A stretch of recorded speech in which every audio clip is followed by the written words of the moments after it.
വംശീയത എന്ന് പറയുന്ന പാപം ഇത് ലോകത്ത് പണ്ട് മുതലേ ഉള്ളതാണ്. മനുഷ്യകുലത്തിൻ്റെ ആരംഭം മുതലേ നമ്മൾ നോക്കിക്കഴിഞ്ഞാൽ കുറച്ച് നാൾ കഴിയുമ്പോൾ അത് ഉണ്ടായിട്ടുണ്ട്. കാരണം മനുഷ്യരിങ്ങനെ പെറ്റുവരികയാണ്. പെരുകി കഴിയുമ്പോൾ ഓരോ കുടുംബങ്ങളിങ്ങനെ വേർപെട്ട് പോകുന്നു. ഈ വേർപെട്ടു പോയ കുടുംബങ്ങൾ പിന്നെ ഓരോ കുലങ്ങളായി മാറുന്നു. കുലങ്ങൾ പിന്നെയും വളർന്ന് ഗോത്രങ്ങളായി തീരുകയാണ്. അപ്പോൾ ഇങ്ങനെ ഈ ഗോത്രങ്ങളൊക്കെ ആയി തീർന്നു കഴിയുമ്പോൾ ഓരോ ഗോത്രങ്ങളും മറ്റു ഗോത്രത്തിൻ്റെ മേൽ അധീശത്വം സ്ഥാപിക്കാൻ ശ്രമിക്കുന്നുണ്ട്. ഞങ്ങളാണ് ഉന്നതരെന്ന് പറഞ്ഞിട്ടുള്ള ഇത് നമ്മൾ ചരിത്രത്തിൻ്റെ ആരംഭകാലം മുതലേ നമ്മളിത് കാണുന്നുണ്ട്. അപ്പോൾ അതുമാത്രമല്ലാതെ ഈ യുദ്ധങ്ങളിലൊക്കെ തോറ്റു കഴിഞ്ഞാൽ ജയിച്ച ആൾക്കാർ തോറ്റ ആൾക്കാരെ അടിമകളാക്കുന്നുണ്ട്. ഇതെല്ലാം പണ്ട് മുതലേ ഉള്ളതാണ്. പക്ഷേ ഇവിടെ നമ്മൾ മനസ്സിലാക്കേണ്ട ഒരു കാര്യം, ഇവരെല്ലാം ഇങ്ങനെ ഇത് പറയുമെങ്കിൽ ഞങ്ങളുടെ ഗോത്രമാണ് മികച്ചത് മറ്റുള്ളവർ താഴെയാണെന്ന് പറഞ്ഞാലും, അല്ലെങ്കിൽ ജയിച്ചവൻ തോറ്റവനെ അടിമയായിട്ട് കൊണ്ടു നടന്നാലും അവനെ മനുഷ്യനായിട്ട് തന്നെയാണ് കണ്ടിരുന്നത്. ഞാൻ പറയുന്നത് ശ്രദ്ധിക്കണം. അവനെ മനുഷ്യനായിട്ട് തന്നെയാണ് കണ്ടിരുന്നത്. അവനൊരിക്കലും മൃഗമായിട്ട് കണ്ടിരുന്നില്ല. അവനോട് ഇടപെട്ടത് ചിലപ്പോൾ മൃഗത്തെ പോലെ ആയിരിക്കും അവനോട് പെരുമാറിയിട്ടുണ്ടാകാം.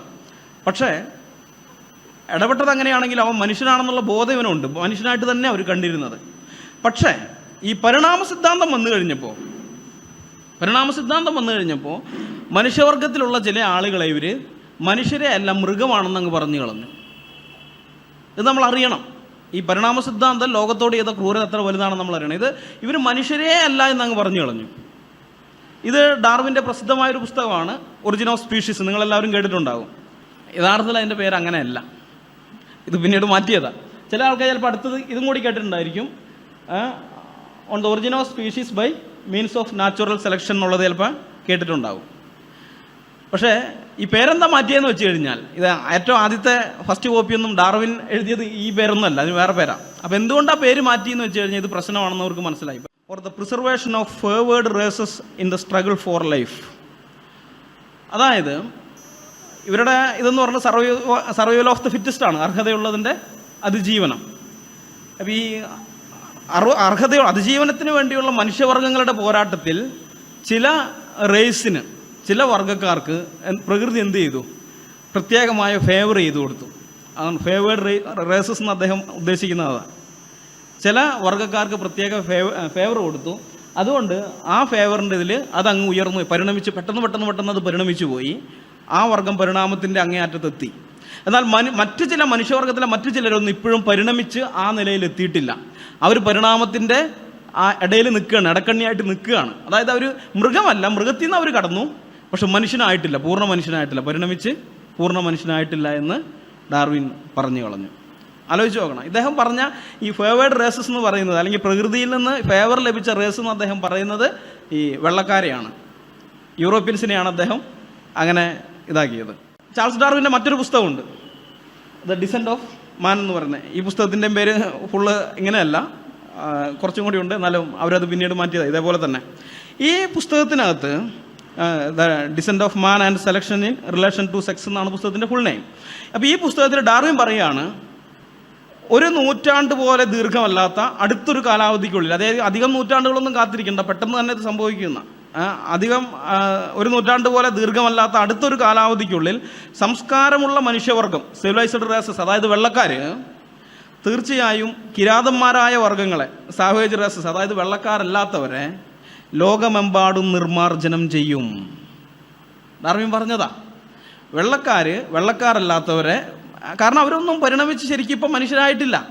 അപ്പോൾ ആ വർഗ്ഗങ്ങളെ മുഴുവൻ അതങ്ങ് ഇല്ലാതാക്കി കളയും. ഡാർവിൻ ഈ പറയുന്നത് കാരണം ആലോചിച്ച് നോക്കണം. ആ കാലഘട്ടത്തിൽ യൂറോപ്യന്മാർ ലോകത്തിൽ കോളനികൾ ഉണ്ടാക്കി പലയിടങ്ങളിലേക്ക് പോയിക്കൊണ്ടിരിക്കുകയാണ്. ഏഷ്യയിൽ അവർക്ക് കോളനി ഉണ്ട്, ആഫ്രിക്കയിൽ കോളനി ഉണ്ട്, ലാറ്റിൻ അമേരിക്കയിലൊക്കെ കോളനി. അപ്പോൾ ഇവരിങ്ങനെ പോകണം. അപ്പോൾ ഡാർവിൻ വിചാരിച്ചത് അവിടെ ചെന്ന് അവിടെയുള്ള ആദിമനിവാസികളെ മുഴുവൻ ഇവർ കൊന്നു കളഞ്ഞിട്ട് അവസാനം വെള്ളക്കാർ മാത്രം ലോകത്ത് അവശേഷിക്കും. സർവൈവൽ ഓഫ് ദ ഫിറ്റസ്റ്റ് എന്ന് പറയുന്ന അർഹതയുള്ളതിൻ്റെ അതിജീവനം, അത് വെള്ളക്കാർക്ക് മാത്രമേ അതിജീവിക്കാൻ അർഹതയുള്ളൂ, അവരങ്ങനെ അതിജീവിക്കുമെന്നാണ് ഡാർവിൻ പറഞ്ഞത്. അതായത് ഇന്ത്യക്കാരോടൊക്കെ സകലത്തിനെ, വെള്ളക്കാരല്ലാത്ത സകലരെയും ആലോചിച്ച് നോക്ക്. അപ്പോൾ ഈ വെള്ളക്കാരല്ലാത്ത എല്ലാവരെയും കൊന്നു കളഞ്ഞിട്ട് അല്ലെങ്കിൽ നശിപ്പിച്ച് കളഞ്ഞിട്ട് അവരുടെ സ്ഥാനത്തേക്ക് ഈ വെള്ളക്കാർ വരുമെന്നാണ് ഡാർവിൻ പറഞ്ഞത്. അപ്പോൾ ഇദ്ദേഹം ഉപയോഗിക്കുന്ന വാക്കുകൾ നമ്മൾ ശ്രദ്ധിക്കണം. നമ്മൾ ചിലപ്പോൾ ഇന്നത്തെ അർത്ഥത്തിലൊക്കെ ആയിരിക്കും. ഇപ്പോൾ അപരിഷ്കൃതൻ എന്ന് അദ്ദേഹം പറയുമ്പോൾ നമ്മൾ ഉദ്ദേശിക്കുന്ന അർത്ഥമല്ല. അപരിഷ്കൃതൻ ഡാർവിൻ്റെ പുസ്തകത്തിൽ ഉപയോഗിക്കുമ്പോൾ അദ്ദേഹം അർത്ഥാക്കുന്നത് പരിണമിച്ച് പൂർണ്ണ മനുഷ്യനായിട്ടില്ലാത്തവനാണ്. നമ്മൾ ഉദ്ദേശിക്കുന്ന അർത്ഥമല്ല, അത് നമ്മൾ ഓർക്കണം. അതുപോലെ ആദിവാസി എന്ന് പറയുമ്പോൾ നമ്മൾ ആദിമനിവാസി അല്ലെങ്കിൽ ആദിവാസി എന്നൊക്കെ അദ്ദേഹം പറയുമ്പോൾ ഉദ്ദേശിക്കുന്നത് പരിണമിച്ചിട്ടില്ലാത്ത ആൾക്കാരെന്നാണ്.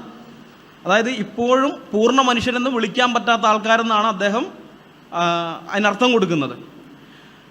അപ്പോൾ അതായത് ഇദ്ദേഹം പറയുന്നതാണ് വെളുത്തവരുടെ വംശം ഉന്നതമാണ്, ഈ വംശത്തിന് വളരെയധികം മേന്മകളുണ്ട്, അതുകൊണ്ട് പ്രകൃതിയിൽ നിന്ന് ഈ വംശത്തിന് ഫേവറുകൾ ലഭിച്ചുകൊണ്ടിരിക്കുന്നു. അപ്പോൾ എന്തുണ്ടായെന്നറിയാമോ? ഈ വംശീയ ചിന്താഗതിക്ക് ശാസ്ത്രീയ പിൻബലം ലഭിച്ചു.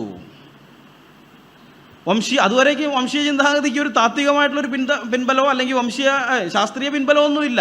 ചില ആൾക്കാർ ഇതിങ്ങനെ പറയുന്നു, അവർ വലിയ ആൾക്കാരാണെന്ന് ചിന്തിച്ച് അതനുസരിച്ച് പ്രവർത്തിക്കുന്നു. പക്ഷെ അതിനെ എതിർക്കുന്ന ആൾക്കാർ ക്രൈസ്തവ ലോകത്ത് ഇഷ്ടം പോലെ ഉണ്ടായിരുന്നു. അവരുടെ വാക്കുകൾ ഒരു പരിധിവരെ നാട്ടുകാർ കേൾക്കുകയും ചെയ്തിരുന്നു.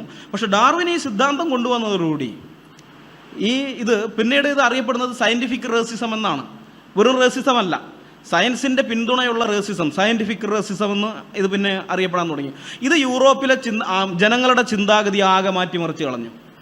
അതുവരേക്കും ക്രൈസ്തവ വിശ്വാസികൾ ഈ വംശീയതയ്ക്കെതിരെ സംസാരിച്ചപ്പോൾ അത് കേൾക്കാൻ കുറേ പേരുണ്ടായിരുന്നു. പക്ഷേ ഡാർവിൻ്റെ ഈ സിദ്ധാന്തം വന്നതോടുകൂടി ക്രൈസ്തവരുടെ വാക്ക് കേൾക്കാൻ ആരും ഇല്ലാത്ത സ്ഥിതി വന്നുപോയി. കാരണം നിങ്ങൾ പറയുന്നത് മതത്തിലെ കഥകളല്ലേ, അപ്പുറത്ത് ശാസ്ത്രമാണ് പറയുന്നത്. ശാസ്ത്രം അനുസരിച്ച് ഞങ്ങൾ വലിയ ആൾക്കാരാണ്. ഓരോരുത്തരും യൂറോപ്പിലുള്ള ഓരോരുത്തരും ചിന്തിക്കാൻ തുടങ്ങി ഞങ്ങൾ വലിയ ഉന്നതമായ ആൾക്കാരാണെന്ന്. എന്തുണ്ടായി? മറ്റുള്ളവരോട് അവർ വളരെ മോശമായ വിധത്തിൽ പെരുമാറാനായിട്ട് തുടങ്ങി. ഇത് നമ്മൾ അറിയണമെങ്കിൽ ഒരു സ്റ്റീഫൻ ജെ ഗോൾഡ് എന്ന് പറയുന്ന പ്രശസ്തനായ ഒരു പരിണാമവാദിയുണ്ട്. അദ്ദേഹത്തിൻ്റെ ഓണ്ടോഗണി ആൻഡ് ഫിലോഗണി എന്ന് പറയുന്ന പുസ്തകത്തിനകത്ത് അദ്ദേഹം പറഞ്ഞിരിക്കുന്ന ഒരു സംഭവം ഇങ്ങനെയാണ്: 1859 മുമ്പ് തന്നെ ജീവശാസ്ത്രപരമായ വർഗചിന്ത, അതായത് വംശീയത, പുള്ളി ഇതായിട്ടൊക്കെ പറയുന്നതാണ്, ജീവശാസ്ത്രപരമായ വർഗചിന്ത സാധാരണമായിരുന്നു. എന്നാൽ പരിണാമ സിദ്ധാന്തം ലോകം സ്വീകരിക്കാൻ തുടങ്ങിയതിന് ശേഷം അത് പല മടങ്ങ് വർദ്ധിച്ചു എന്നാണ് പറയുന്നത്. നമ്മളാരും പറയുന്നതല്ല, ബൈബിൾ വിശ്വാസികൾ പറയുന്നതല്ല, ഇത് പരിണാമവാദി പറയാണ്. 1859 മുമ്പ് വരെ ഈ വംശീയ ചിന്ത ലോകത്തുണ്ടായിരുന്നു, ശരിയാണ്. പക്ഷെ പരിണാമ സിദ്ധാന്തം വന്നതിന് ശേഷം ആ ചിന്ത 10 മടങ്ങ് വർദ്ധിക്കുകയുണ്ടായി. അപ്പോൾ അതുവരേക്കും ഈ വംശീയത എതിർത്തുകൊണ്ടിരുന്ന ആൾക്കാരൊക്കെ പിന്നീട് പരിഹാസ കഥാപാത്രങ്ങളാകാൻ തുടങ്ങി. മതത്തിലെ കഥാപുസ്തകം പറഞ്ഞ് ഞങ്ങളെ പറ്റിക്കാൻ വരുന്നതെന്നും പറഞ്ഞിട്ട് ഇവരെ പരിഹസിക്കുകയാണ്. ശാസ്ത്രീയമായിട്ട് ഞങ്ങൾ ഉന്നത ആൾക്കാരാണെന്നും പറഞ്ഞ് യൂറോപ്പിലങ്ങ് അഭിമാനിക്കാൻ തുടങ്ങി. കേവലം അങ്ങനെ അഭിമാനിച്ചിരുന്നെങ്കിൽ മാത്രം കുഴപ്പമില്ലായിരുന്നു, അത് മാത്രമേ അവർ ചെയ്തിരുന്നെങ്കിൽ കുഴപ്പമില്ലായിരുന്നു. പക്ഷെ അത് ലോകത്തുള്ള സകല മനുഷ്യരെയും 5 ഭൂഖണ്ഡങ്ങളെ ഒരുപോലെ ബാധിക്കുന്ന വിധത്തിൽ ഇവർ പ്രായോഗിക തലത്തിൽ കൊണ്ടുവന്നു. അവിടെയാണിത് പ്രശ്നമായിട്ട് നിന്നത്.